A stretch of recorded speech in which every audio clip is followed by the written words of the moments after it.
ജില്ലയിലെ 2 സ്കൂളുകളിൽ ഭക്ഷ്യവിഷബാധയുണ്ടായതിന്റെ പശ്ചാത്തലത്തിൽ സംയുക്ത സ്ക്വാഡ് രൂപീകരിച്ച് എല്ലാ സ്കൂളുകളിലും പരിശോധന നടത്തുമെന്ന് ജില്ലാ കളക്ടർ വി.ആർ. വിനോദ് പറഞ്ഞു.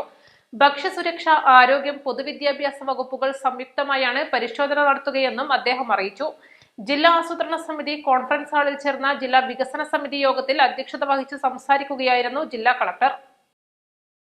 സ്കൂളുകളിലെ ഉച്ചഭക്ഷണ പാചകപ്പുര, പാത്രങ്ങൾ, വാട്ടർ ടാങ്ക്, ടോയ്ലറ്റുകൾ, ഉച്ചഭക്ഷണ സാമഗ്രികൾ തുടങ്ങിയവ പരിശോധിക്കും. ദുരന്തം ആവർത്തിക്കാതിരിക്കാൻ ജാഗ്രത പാലിക്കുമെന്നും കളക്ടർ പറഞ്ഞു. മത്സ്യം സൂക്ഷിക്കാൻ ഉപയോഗിക്കുന്ന ഐസ് ഉപയോഗിച്ച് ഓഡിറ്റോറിയങ്ങളിലും മറ്റും വെൽക്കം ഡ്രിങ്ക് തയ്യാറാക്കുന്നത് ജില്ലയിൽ മഞ്ഞപ്പിത്തമടക്കമുള്ള രോഗങ്ങൾ പടരാൻ ഇടയാക്കിയിട്ടുണ്ട്. ഇത് തടയാൻ ഓഡിറ്റോറിയങ്ങളിലും മറ്റും ഭക്ഷ്യസുരക്ഷാ വകുപ്പിന്റെ നേതൃത്വത്തിൽ പരിശോധന നടത്തും.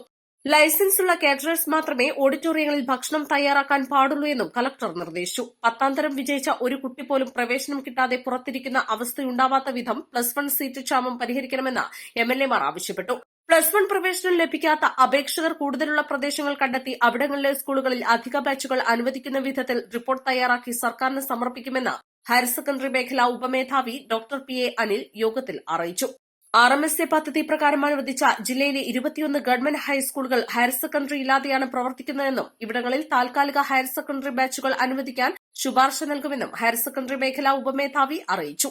സ്കൂളുകളിലെ ഭക്ഷ്യവിഷബാധ തടയാൻ നൂൺമീൽ ഓഫീസർമാരുടെ നേതൃത്വത്തിൽ സ്കൂളുകളിൽ കൃത്യമായ നിരീക്ഷണം വേണമെന്നും നിശ്ചിത ഇടവേളകളിൽ പരിശോധന നടത്തണമെന്നും പി. അബ്ദുൽ ഹമീദ് എംഎൽഎ ആവശ്യപ്പെട്ടു. ജില്ലയിൽ മഴക്കാല പൂർവ്വ ശുചീകരണം ശരിയായി നടന്നിട്ടില്ലെന്നും ഇതാണ് മഞ്ഞപ്പിത്തമടക്കമുള്ള രോഗങ്ങൾ പടർന്നു പിടിക്കാൻ ഇടയാക്കിയതെന്നും എംഎൽഎ പറഞ്ഞു. മഞ്ചേരി മെഡിക്കൽ കോളേജിൽ എംഎൽഎ ഫണ്ട് ഉപയോഗിച്ച് നടത്തുന്ന നിർമ്മാണ പ്രവൃത്തികൾ പൂർത്തീകരിച്ചാൽ ഉടൻ രാത്രികാല പോസ്റ്റ്മോർട്ടം ആരംഭിക്കാനാകുമെന്ന് അഡ്വക്കേറ്റ് യു. എ. ലത്തീഫ് എംഎൽഎയുടെ ചോദ്യത്തിനുത്തരമായി മെഡിക്കൽ കോളേജ് വൈസ് പ്രിൻസിപ്പൽ അറിയിച്ചു. ഫോറൻസിക് വിഭാഗത്തിൽ 2 സീനിയർ റെസിഡന്റുമാരെ ഇവിടെ നിയമിക്കേണ്ടതുണ്ടെന്നും വൈസ് പ്രിൻസിപ്പൽ അറിയിച്ചു. മലപ്പുറം മേൽമുറിയിൽ 3 പേർ മരിച്ച അപകടത്തിൽ മൃതദേഹങ്ങളുടെ ഇൻക്വസ്റ്റ് വൈകിയത് പോലീസിന്റെ ഭാഗത്തുനിന്നുണ്ടായ ഗുരുതര വീഴ്ചയാണെന്നും ഇക്കാര്യം ആവർത്തിക്കാതിരിക്കാൻ പോലീസ് ജാഗ്രത കാണിക്കണമെന്നും പി. ഉബൈദുള്ള എംഎൽഎ പറഞ്ഞു.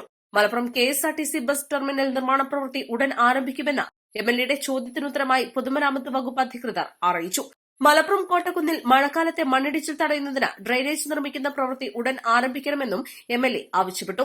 പരപ്പനങ്ങാടി ലെപ്രസി നഗറിലുള്ളവർക്ക് പട്ടയം അനുവദിക്കുന്നത് അവസാന ഘട്ടത്തിലാണെന്നും ജൂലൈ 15-ന് ശേഷം നടക്കുന്ന പട്ടയമേളയിൽ വെച്ച് പട്ടയങ്ങൾ വിതരണം ചെയ്യുമെന്നും പരപ്പനങ്ങാടി ഫിഷറീസ് കോളനി നിവാസികൾക്ക് പട്ടയം ലഭിക്കുന്നതിനായി നിരാക്ഷേപ പത്രം വകുപ്പ് ആസ്ഥാനത്തേക്ക് അയച്ചു നൽകിയിട്ടുണ്ടെന്നും KPA മജീദ് എംഎൽഎയുടെ ചോദ്യത്തിനുത്തരമായി റവന്യൂ വകുപ്പ് അറിയിച്ചു. 1 മുതൽ 10 വരെ ക്ലാസുകളിലെ കുട്ടികൾക്കുള്ള പാഠപുസ്തക വിതരണം ജില്ലയിൽ പൂർത്തിയായതായി ടി.വി. ഇബ്രാഹിം എംഎൽഎയുടെ ചോദ്യത്തിനുത്തരമായി വിദ്യാഭ്യാസ ഉപഡയറക്ടർ അറിയിച്ചു. 69,10,401 പാഠപുസ്തകങ്ങളാണ് ജില്ലയിൽ വിതരണം ചെയ്തത്. മെയ് 30-നകം വിതരണം പൂർത്തീകരിച്ചിട്ടുണ്ടെന്നും അദ്ദേഹം അറിയിച്ചു. 1 മുതൽ 4 വരെ ക്ലാസുകളിലെ കുട്ടികൾക്കുള്ള കൈത്തറി യൂണിഫോം വിതരണം ഒരാഴ്ചയ്ക്കുള്ളിൽ പൂർത്തിയാകുമെന്നും അദ്ദേഹം അറിയിച്ചു. ഉപയോഗശൂന്യമായ ക്വാറികളിൽ കെട്ടിക്കിടക്കുന്ന വെള്ളത്തിൽ വീണ് കുട്ടികൾ മരിക്കുന്നത് തടയാൻ ക്വാറികൾ മണ്ണിട്ട് മൂടുകയോ വേലി കെട്ടിത്തിരിക്കുകയോ ചെയ്യണമെന്നും എംഎൽഎ ആവശ്യപ്പെട്ടു. ഇതിനായി ഉപയോഗശൂന്യമായ ക്വാറികളുടെ തദ്ദേശ സ്ഥാപന അടിസ്ഥാനത്തിലുള്ള എണ്ണം നൽകാൻ തദ്ദേശ വകുപ്പ് ഡെപ്യൂട്ടി ഡയറക്ടർക്ക് ജില്ലാ കളക്ടർ നിർദ്ദേശം നൽകി. യോഗത്തിൽ അഡീഷണൽ ജില്ലാ magistrate K. Manikandan, Perinthalmanna sub collector Apoorva Tripathi, assistant collector VM Arya, deputy ജില്ലാ പ്ലാനിംഗ് ഓഫീസർ ടി. ജ്യോതിമോൾ, വിവിധ വകുപ്പ് ജില്ലാതല ഉദ്യോഗസ്ഥർ തുടങ്ങിയവർ സംബന്ധിച്ചു. East Live, Malappuram.